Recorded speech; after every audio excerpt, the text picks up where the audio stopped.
What's going on, YouTube? Welcome back to the channel. This is for entertainment purposes only, and I apologize for my absence on the the stocks and the crypto and the foreign exchange, but I've been practicing my patience, and it looks like things are starting to roll.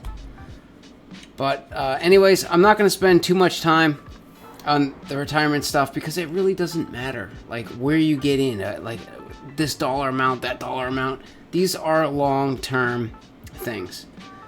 And I started looking at copper, silver, gold, and noticing that on the monthly chart, especially with copper, we're getting all these wicks from the same area. That's a really good indication that probably this is going to start heading down.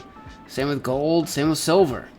You know, these are looking like maybe we're approaching the top, possibly.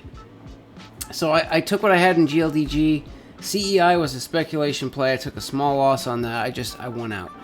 You know, I don't want to spend too much time here. I want to get into companies that I believe in and trust, and then just let it play out. I don't care if they go lower. I don't care. You know, I was able to save some of the beating, but you know, I've been looking so much into this stuff with the inflation. I'm like, oh my god, it's gonna be inflation in the stocks. No, stocks usually do well during inflationary times. So, you know, looking at history, stocks do well. They always seem to do well. So I'm just, I don't want to put too much thought into it. So I'm just, Tesla, obviously we missed the boat on this one. They announced a stock split and the thing went crazy. But this is a news event, and this will calm back down, and it will come back down. And then when they do the stock split, if they were $1,000 a share, it'll be $500. So definitely, I want to get into Tesla, but not yet. I want to wait for this either to retrace or the split to happen or something.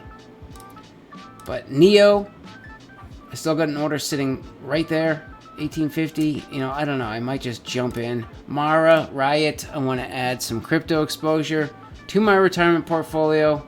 So these are two that I'm looking to get into fairly soon. And ANET. This stock is just, seems to be crushing it. So yeah, I'm looking to get into those very, very soon. And I'm working like crazy to try to get some more money. I got a side job on the way. Starts in 2 weeks, and I don't know. I might even borrow the money from my savings and shove it into crypto before I get paid, and then when I get paid, I'll just put the money back in my savings because these charts are looking really good. This was resistance. We busted through, and it's already acting as support. Like, there's no time like now. Sheeb is in a cup and handle pattern that already breached the handle line. Like, come on. I've got to get some more money in crypto. And I think that's where we should be putting a lot of it. It's like the best performing asset in the last, 15, 20 years. Or at least 15 years. 12 years, I don't know. But in the foreign exchange, I still have Euro USD. Just real quick here. Euro USD. Look at this monthly candle action. Come on. That is nice. It's almost a 382. It's not quite, but it's almost. But weekly chart, we still have some resistance here. I don't care. I don't care. If this thing comes down a little bit lower, or back down towards my position, I'm going to start adding on to this because everything looks like it is starting to roll. It's just going to take a bit. We need to be patient.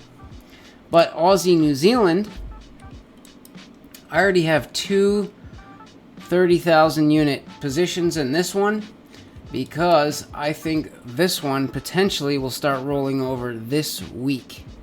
I think this one might start coming down this week. And not just this one, but like Aussie USD. Check this out. And I actually just threw a position here too. So now try to block out some of the Well, see, you're looking at swing highs and swing lows, right? And it just gets, it's like, well, it is making higher highs. Yeah, I understand all of that, but we have this swing high, swing low, and it came up and made this swing high. So I consider this one right here an advanced pullback. So I consider this swing. So if we do, like, there's swing 1. Cancel this. This is noise. Then we made swing 2. You know, that's a lower, swing low. And then we had this, which is noise. That's an advanced pullback. And it actually did breach this low, just FYI, but it breached this low. And then went up and made this swing high, which, if you zoom in, it did not breach this swing high. And it looks like we are catching some resistance here. All right? So we've got nice wicks. I threw in a position right here, just a little bit up. Hopefully, yeah, I hope I get filled on this one. And I threw my stop loss not above this swing high, just in case they want to come up and grab your ass. I put it just above this little wick back here.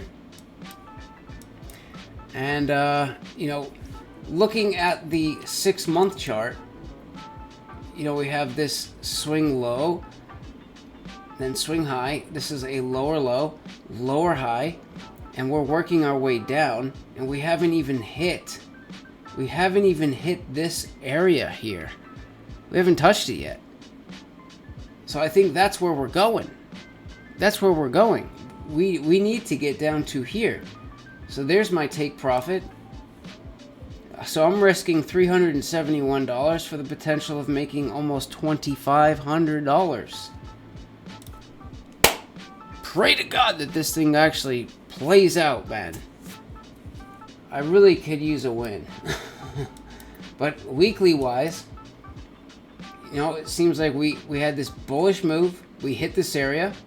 And then last week, we have a spinning top on the weekly. I mean, we've got some signs here.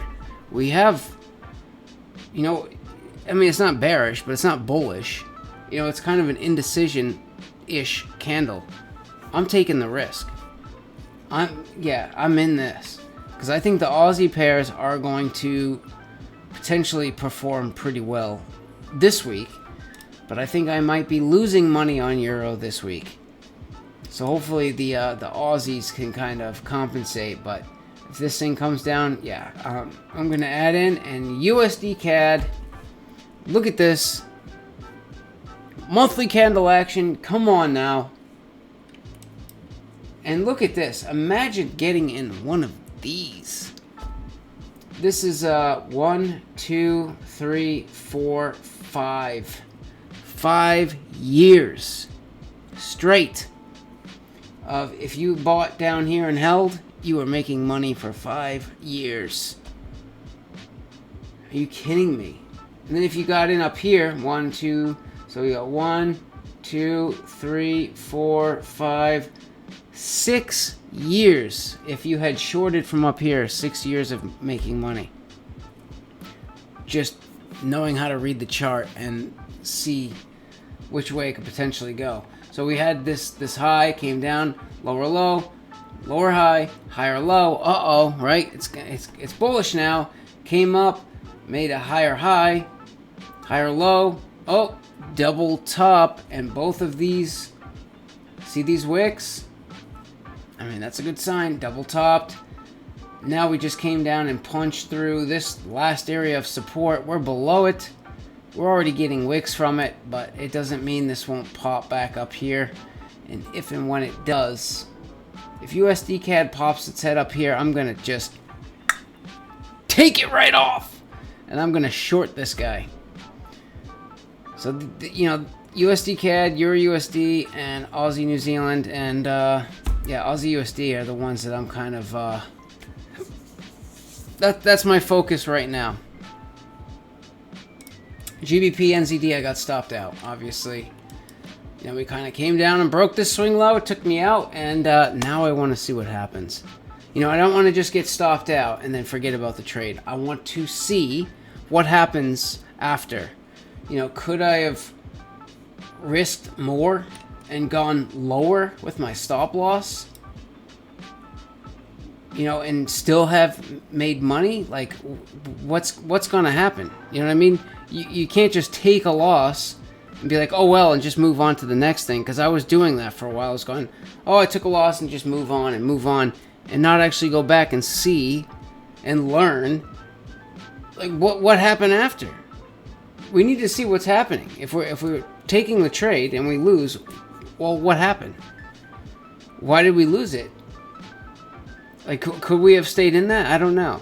And I see there's some Forex traders that I see that don't use stop losses. They don't use them because then they can't get stopped out. Or, you know, they can't have banks swing things and stop them out, and if they know they're right. I'm not saying do that. I'm going to have a stop loss no matter what, just in case. For now. You know what I mean? You never know.